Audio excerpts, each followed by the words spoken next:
just not enough practicing on that stuff. It's a hard balance as well because I mean Detroit, they're the number one seed in the NFC. Dan Campbell's football is just different than everybody else's football. But I was talking to a player a few weeks ago who really believes all the injuries that they had in Detroit. Now, no two injuries are the same, but he's like, there's a reason all those guys are going down in Detroit. Like they practice hard, like So really hard, which is this is good, a but that's bad. really You don't want guys to get really hurt. this is a really really important topic in the Bengals conversation right now. So this is one that all the coaches internally have been grinding over and trying to figure out.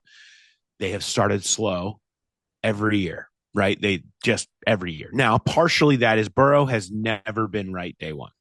Not one time really in his career here. This past year, he still was dealing with the wrist. That's why they lose to New England in week one. But there was a lot of stuff. They weren't tackling well, whatever. But they have been one of the best teams down the stretch every year. They have, and they've been healthy. In the years that they've made runs, they've been healthy. They've been playing their best football. Guys have felt fresh late in the season. Meanwhile, the Steelers every year, they go straight down in the tank in December, right? Because they play so hard in camp, right? And it's not, there's balances that can be made, but the Bengals are saying it has to change. We can't keep being this bad early.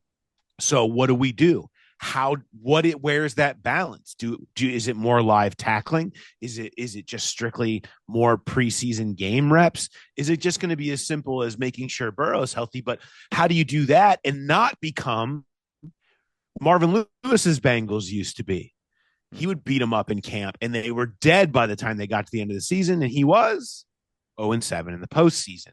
And they were always a team that looked like they were on their last legs when they hit January. Well, in 21 and 22, the Bengals looked like a team that were on their first legs when they hit January. I mean, they were really fresh. And that is Zach Taylor's philosophy. That's been his philosophy since he said that in his introductory press conference. That was a Rams belief.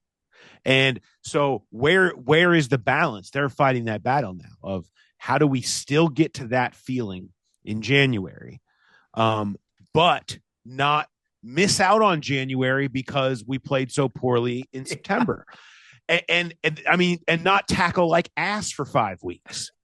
And so it's like, where's that balance? And coaches everywhere. And I know the Bengals are really fighting this right now on what does that need to look like? How do you find that common ground with your team? Because they take care of them in season. They're easy on them during the year too. Their camps. I call them country club Bengals in the off season. Like they don't even use the minimum. They barely are out there. They don't do hardly anything during the OTAs. They would just hardly do any. I mean, literally nothing. No live, no 7-on-7. Like it was just basically used to hang out and do meetings and like walk through stuff, especially with scrubs.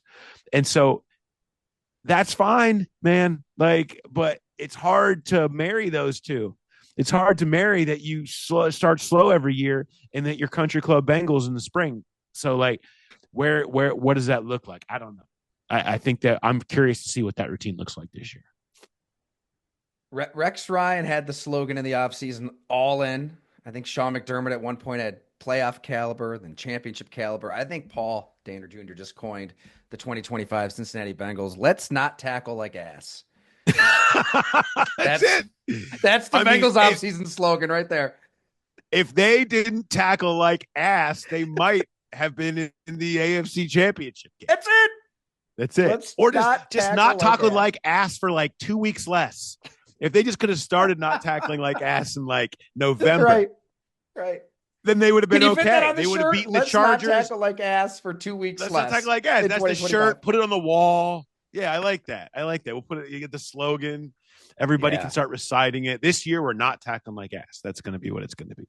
If they would have done that, I mean, it's so crazy because you do any one of those crazy games that we talked about. But like, let's just use that Pittsburgh game where they were somehow on December 5th still tackling like ass. If you just use just that game, they're in the AFC North race till the end because you have Baltimore and Pittsburgh are coming back. They're in the playoffs. Pittsburgh's not in, right? Pittsburgh is one game back, and it changes. The Bengals are in the playoffs. I mean, they missed by the Chiefs not trying in Week 18.